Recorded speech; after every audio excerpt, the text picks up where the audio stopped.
Hey les gens, j'espère que vous allez bien, ça fait très longtemps qu'on s'est pas vu et je le sais.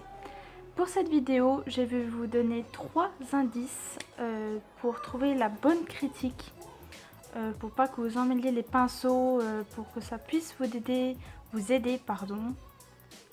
Décidément, je parle en temps en ce moment. Euh, donc oui, qu'est-ce que je disais, cette vidéo pourrait vous aider si vous n'avez pas trop confiance en vous, que vous avez du mal à accepter surtout la critique. Voilà, 3 indices qui pourraient pour moi vous aider, qui sont les plus importants pour moi à mes yeux. Mais si bien évidemment vous avez d'autres indices, d'autres conseils, manifestez-vous dans les commentaires. Et dernière petite chose, c'est pas des moindres, les prochaines vidéos sera le mois prochain, donc au mois d'octobre. Je vous explique pourquoi. J'ai, comme je vous ai dit dans l'autre vidéo, le lien est en barre d'infos si tu l'as pas vu, c'est présentation de mes portraits, donc je te mettrai un lien. Je suis beaucoup au boulot, j'ai pas beaucoup de temps, le temps que je m'organise c'est assez complexe pour filmer les vidéos. J'ai aussi beaucoup de paperasse, bref, qui me prennent du temps et bon, j'ai beaucoup d'idées de vidéos, vous inquiétez pas, beaucoup d'idées de vidéos, de dessins que je pourrais vous présenter. Mais pour l'instant, j'ai pas trop le temps. Mon organisation, surtout quand je suis encore dans la période de vacances, alors ça n'a rien à voir. Mais voilà, je suis en mode vacances, en mode cool et tout. Bref, je me crois encore en vacances. Voilà, clairement, il faut dire la vérité, Malo. Donc voilà, donc le temps que ça prenne et surtout les 2 prochaines vidéos qui sont au mois d'octobre sont assez spéciales. Enfin, à mes yeux, pour moi, c'est spécial. Donc ils prennent du temps à filmer, à monter, à parler, bref, même du dessin, c'est... Voilà. Donc je travaille beaucoup là-dessus, donc j'espère votre latence sera pas très longue. Mais si jamais vous voulez me suivre dans mon petit quotidien, des fois je parle de temps en temps en story, et ben venez me rejoindre sur Insta, sur Facebook, enfin sur tous mes réseaux, je les affiche là.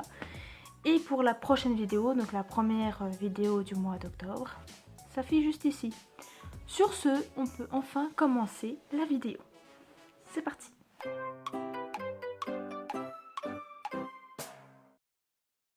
Alors, pour moi, le premier indice, c'est de trouver une critique constructive.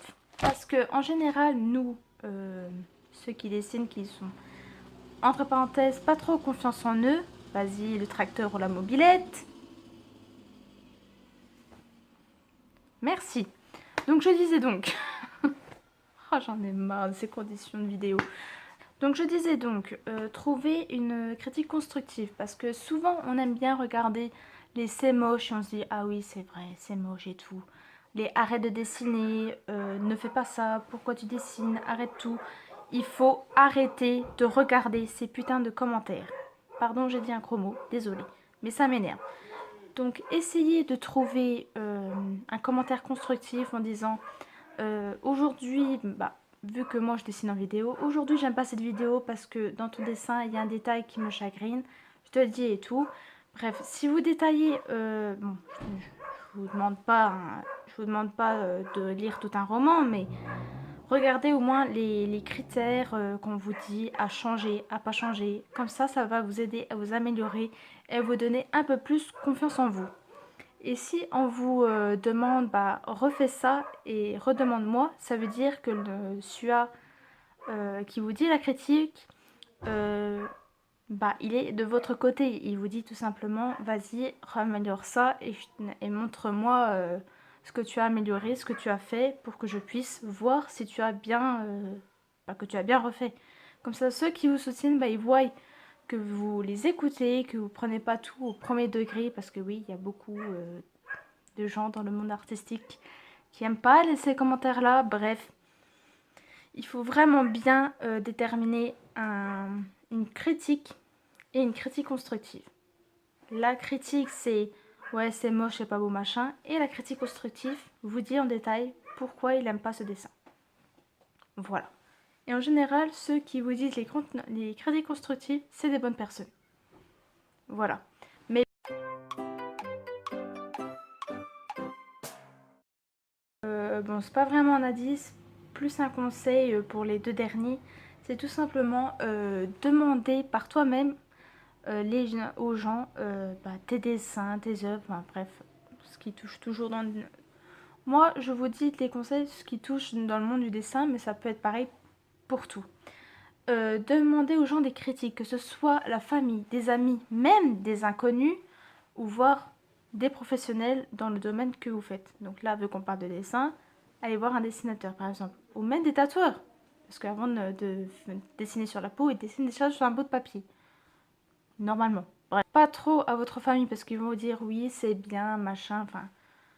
Ils veulent pas trop vous descendre, entre parenthèses, même si j'aime pas trop ce mot-là.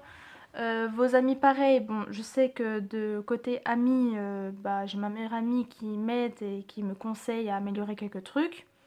Mais aussi à des inconnus, ça pourrait être pas mal. Genre, je sais pas, un vendeur dans un supermarché ou un truc comme ça. Et même à des professionnels. Ouais, des professionnels. Comme ça, ils vous disent clairement ce qu'il faut changer, ce qu'il faut pas changer, ce qu'il faut beaucoup améliorer, ce qu'il faut arrêter de faire. Essayez de trouver par vous-même, comme ça vous donne envie et ça vous fait voir que vous avez envie de vous améliorer. Vous avez envie d'apprendre, vous avez envie tout simplement tester des nouvelles choses. Moi par exemple, j'étais beaucoup manga et tatouage, et j'ai commencé dans le portrait. On m'a dit fais pas trop comme si parce que niveau de tes proportions ça va pas. Bref, j'ai eu des critiques constructives, famille, amis, professionnels aussi. Il y a quelques trucs que je dois améliorer, quelques trucs que je dois continuer et d'autres pas. Voilà, c'est très important. Mais par contre, sur ces gens-là, il faut bien faire attention parce qu'il y en a qui vont vous jalouser. Donc vous dire fais pas ça, arrête ça, tout simplement parce que eux ils font la même chose que vous et ils n'y arrivent pas au même résultat que vous-même. Et il y a certaines personnes comme ça qui sont très dangereuses. Donc il faut bien trier ces personnes-là. Voilà. Même dans la famille, hein. C'est possible aussi qu'il y a des jaloux. C'est souvent d'ailleurs.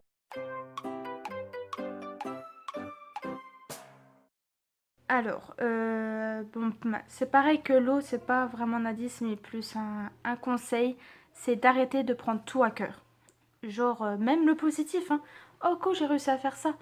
Non, faut se dire dans la tête, faut prendre du recul, prendre sur soi et dire, ok, m'a dit ça, mais je pense que j'aurais pu mieux faire. Et si vous dites cette phrase, vous êtes sur la bonne voie. Mais si par contre on vous dit, oh, ça, faut que tu arrêtes, machin. Moi, par exemple, j'ai parlé avec mon beau-frère qui m'a conseillé tout simplement d'arrêter la couleur parce que je m'épanouis plus et on voit plus que j'aime dessiner que au crayon de papier ou juste en noir et gris. Et j'étais tout à fait d'accord. Je l'ai pas pris à cœur, je l'ai pris à cœur, mais en même temps j'ai fait du recul. Ok, il m'a dit d'arrêter la couleur, mais si j'ai envie par exemple de refaire de la couleur, je le ferai. Voilà. Mais de temps en temps. Voilà.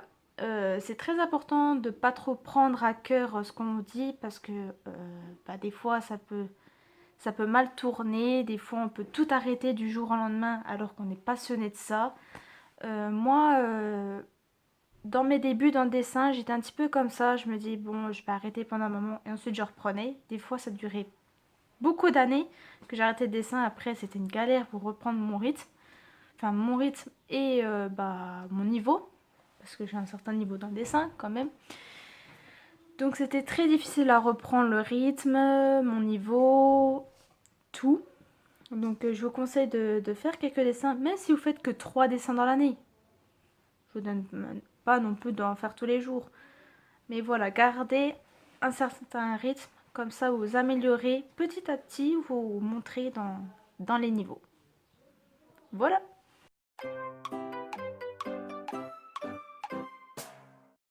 J'espère que ces 3 indices, conseils, je sais pas comment les appeler, toujours pas, vous a aidé. Pareil dans les commentaires, si vous avez d'autres indices, d'autres conseils, dites-le moi dans les commentaires, je serai très intéressée. Et j'épinglerai ce qui est très intéressant comme conseil qu'on pourrait donner. Voilà. Bien évidemment avec le respect et la gentillesse possible dans les commentaires, parce que je veux pas tout un débat d'un conseil qu'il faut ou qu'il faut pas. Voilà, toujours dans la politesse, le respect, la gentillesse. On n'est pas là pour se prendre la guerre, surtout dans le monde du dessin, quoi. Enfin, il faut plus être tous ensemble, les mains dans la main, et combattre un petit peu le plagiat et les gens jaloux. Voilà, parce que oui, je vous vois les gens jaloux. Voilà, on vous fait la bise. Sur ce, je vais vous laisser. Je vous rappelle la date de la prochaine vidéo en octobre. Je vous dis, venez me suivre sur les réseaux sociaux. J'espère que cette vidéo vous a plu et on se retrouve très vite pour une prochaine vidéo. Prenez soin de vous et je vous fais la bise.